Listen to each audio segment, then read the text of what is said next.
يا صباح الخير ومساء الخير على أحلى وردات بكل الكون. لك يسعد لي أوقاتكم وين ما كنتوا تكونوا. عن جد بعرف إني طولت عليكم كتير، بس عن جد يعني ظروف كتير كانت صعبة والله. الله بيعلم يعني. لوكو صورت هالفيديو ما يصح لي إني منتجه. عن جد صورته وصار لي 3 أيام عم حاول أعمل له مونتاج ونزله وما عم تتيسر معي، ما بعرف ليش هيك معسر. سبحان الله، بس هلأ لحتى تيسر الحمد لله. أخيرا يعني تيسر. وتعبت فيه، عن جد تعبت فيه كتير يعني، وأكل معي وقت كتير كتير يعني. بستاهل منكم هيك لايك حلو مثلكم. بس حبيت اني غبت عن جد يعني، بما انه اول فيديو نزلته وقت اللي نزلت اول فيديو فاجاني رسائل منكم.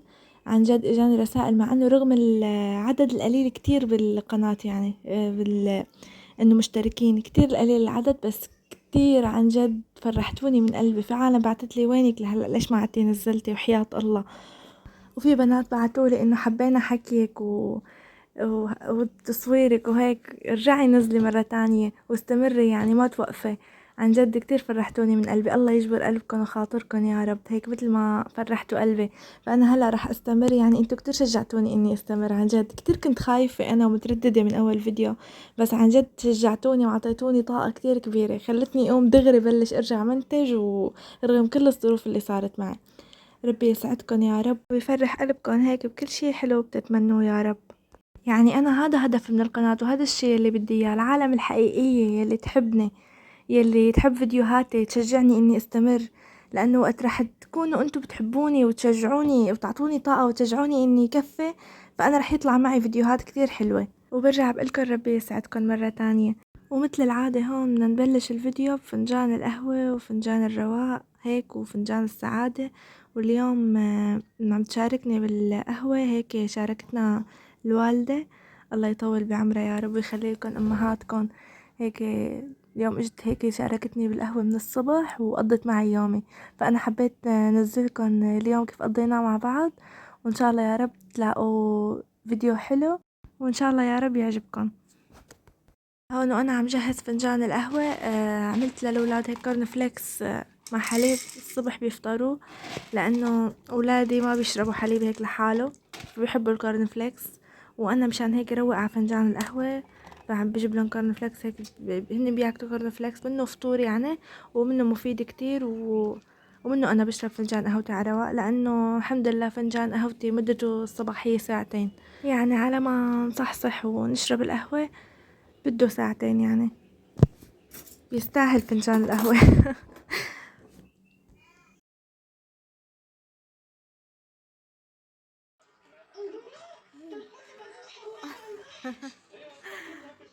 وهون يا صبايا قلت لأغسل هالحرام وهالمخدات يلي عتختي، هيك لقيت هوا شوي، فالله لا يرويكم انا نشرته وهبت العاصفة من هون. انا ماني عرفانة انه في عاصفة. عن جد تركت لكم هيك مقطع صغير تشوفوا، هي جزء بسيط يعني، ما قدرت اصور كل شيء، بس عن جد الحمد لله هيك مضيت على خير، والحمد لله انه ما طار الحرام. بس شو عن جد ساعتين كان ناشف هيك وما احلاه.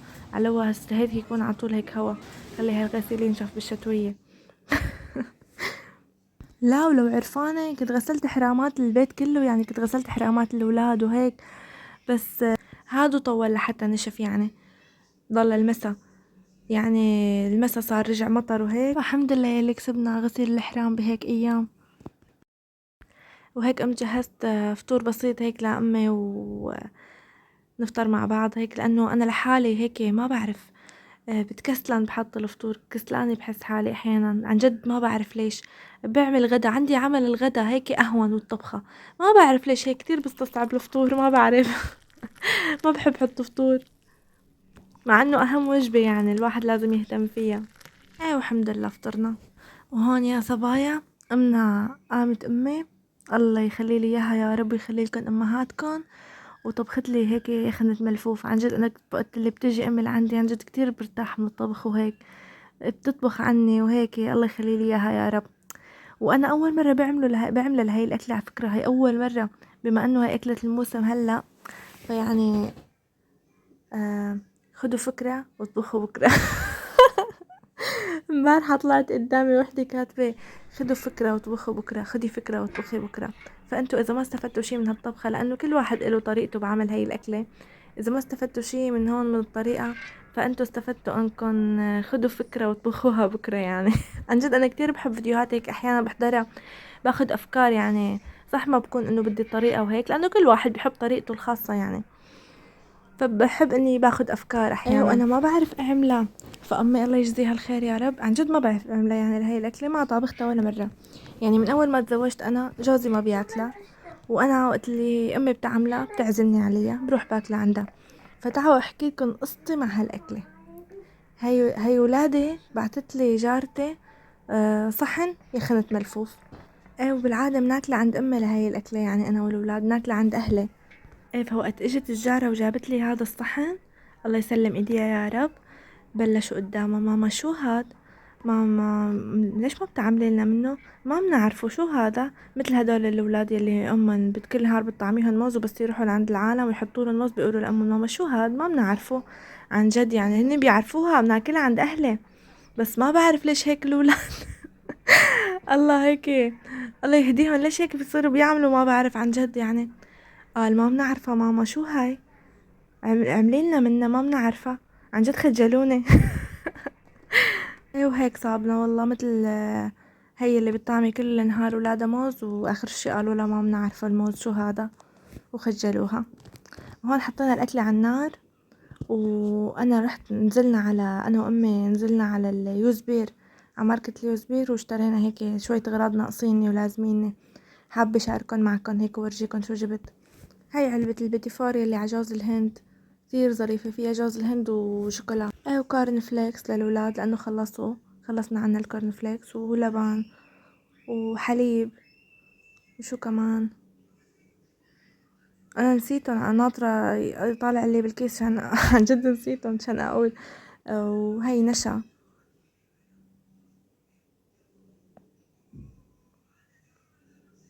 وأندومي. ما بعرف ليش الأولاد بيحبوا الأندومي يعني، ما بتنحب ومضرة، بيحبوها ما بعرف ليش. وفي هاي كفتة اللحمة، شو مكتوب عليها؟ كباب دجاج. هاي من اليوزبير، كتير طيبة، عن جد بيحبوها كتير ولادي، بس حدي شوي.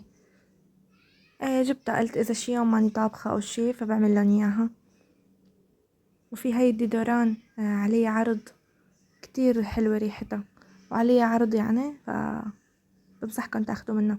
وفي هاي القهوة يا صبايا، عن جد كتير طيبة يعني. أنا ما بحب القهوة المنكهة، وما بحب القهوة اللي على نكهات. هون دقتهم كلهم وما حبيتهم، بس هاي عما ورد يعني، قهوة بالماورد عن جد، هيك جنب قطعة راحة عما ورد، عن جد بتجنن. هاي القهوة المنكهة الوحيدة يلي حبيتها هون بتركيا، مع اني انا بس بشرب يعني قهوة بهيل يعني، بس هاي كتير طيبة عن جد. قهوة بالماورد، بنصحكم تجربوها. باليوزبير ب101، سعره 15 ليرة.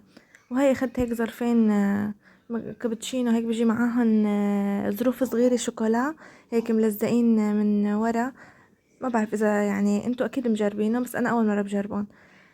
آه، اخدت الظرفين، ما بعرف هلا شتوية وهيك، هاي المشروبات الدافية هيك طيبة. وهذا نسكافيه كمان، فيه 20 ظرف، 3 بواحد. انا ما بحب الاثنين بواحد، الثلاثة بواحد اطيب. بس هي القهوة المنكهة بالماورد عن جد جربوها، كتير طيبة يعني. اللي ما بيحب القهوة المنكهة هي رح يحبها. بس جنب قطعة راحة عما ورد حصرا هيك تركية، عن جد بتجنن، طيبة كتير.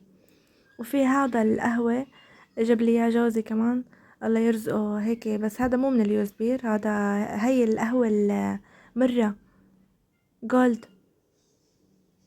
كتير سعرها مناسب عند السوريين يعني، المحلات السورية يعني. هاي العلبة كلها مو حق كتير يعني، وكمان طيبة. وشو كمان، وهي هدول هنن. وفي هذا الشيبس كمان، نسيت صوره، قلت لصور لكم اياه يعني، كمان كتير طيب. هذا المفضل يعني من اليوزبير، هذا اطيب شي. وهيك هون هلا طلعت الطبخة، وانا نسيت لكم اني حفرت شوية باذنجان جنب الملفوف، لانه ابني كمان بحب المحاشي، زاد شوية حشوة، فقلت احشي فيهم باذنجان يعني. ايه بس نسيت صور، يعني كنت انا عم بحفر المحشي وهيك والولاد هيك، فما قدرت صور. وهيك هي لما طلعنا شلنا الاكله وهيك، الله يسلم ايديها لامي ويجزيها الخير يا رب. ايه الحمد لله تغدينا والف الحمد لله يا رب. ولا تنسوا تاخدوا الفكره وتطبخوا بكره. الله يسعدكم يا رب. وهيك هون بالسهرة طبعا بدنا نجهز شي للسهرة، يعني شتوية الدنيا وهيك. فعملنا قالب كيك وحطيناه بالقالب، وحطيت تحته، انا صايرة عم حط تحته ورقة زبدة، بقصها بالنص وبحطها بيطلع أظرف بكتير من الزيت والزبدة. وهون قعدنا نعمل سحلب، شفت وحدة امبارحة على اليوتيوب عاملة سحلب على ايدها، فقلت لها جربه. هيك حطيت 3 كاسات حليب جنب الكيك، يعني حطيت 3 كاسات حليب، وحطيت لكل كاسة معلقة نشا، يعني 3 كاسات 3 معالق نشا كبار، ومعلقتين كل يعني، ومعلقة سكر كبيرة لكل كاسة. أنا حطيت معلقتين صغار لكل كاسة سكر. بس أنا ما بنصحكم تكتروا نشا، يعني قللوا شوي هيك بيطلع جامد شوي، لأنه السحلب شوي سائل. بس طلع كتير طيب عن جد، بنصحكم كتير تجربوه. وحطينا له فانيليا، حطيت له تقريبا نص هذا الظرف. وشو كمان، وقرفة، معلقة صغيرة قرفة. عن جد كتير طيب، يعني بنصحكم تجربوه إذا أجاكم هيك ضيوف بالسهرة أو شي، كتير كتير طيب. وهون معلقة قرفة صغيرة كمان.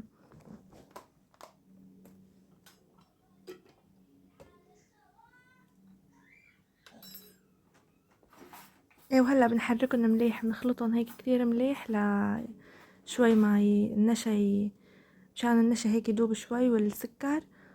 ومن كمان بنضل نحركه على النار لحتى يتقل، لحتى يتقل ويصير. وعن جد بنصحكم تجربوه لأنه كتير طيب، حبيته. يعني أنا بالعادة بشتري ظروف، بس قلت لا أجربه، يعني أنا شفته عاملته فحبيت جربه. أنتوا إذا شفتوا هذا الفيديو كمان جربوه، يعني كله من الشغلات الموجودة ومتوفرة بالبيت.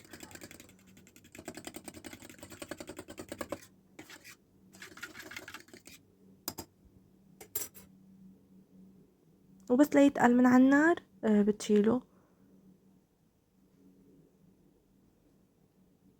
وهيك هون هلأ تقل وصار ما أحلاه، وعن جد طلع رهيب، يعني عن جد نصيحة جربوه. هون هيك هلأ بدنا نصبه بالكاسات ونقلب الكيك. وطالعته أنا من الفرن ولحتى برد شوي هيك بقلبه.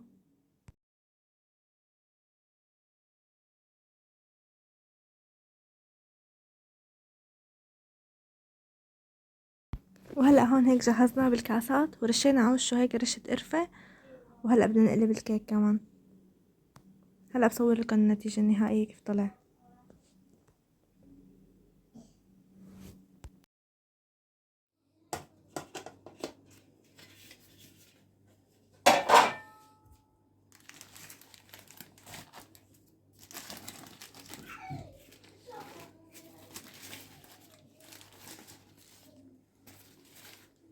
انا بنصحكم تحطوا ورقة زبدة بالقالب، هذا اللي هيك مفتوح من النص القالب، عن جد أزرف من الزيت والزبدة. شوفوا كتير طلع يعني هيك من تحت، كتير طلع هيك ظريف، حبيته. أنا اعتمدت على هاي الطريقة. وهون جبت هذا الشوكولا هيك زينته فيه بهذا الصوص الشوكولا. وهون ولادي كانوا شايفينا قبلي وعاصرينا ومخلصينا ومعوفينا حالة للقنينة.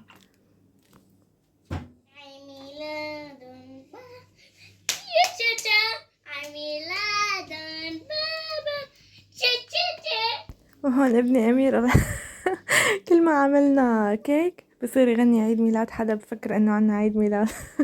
حبيت خلي صوته هيك تسمعوه.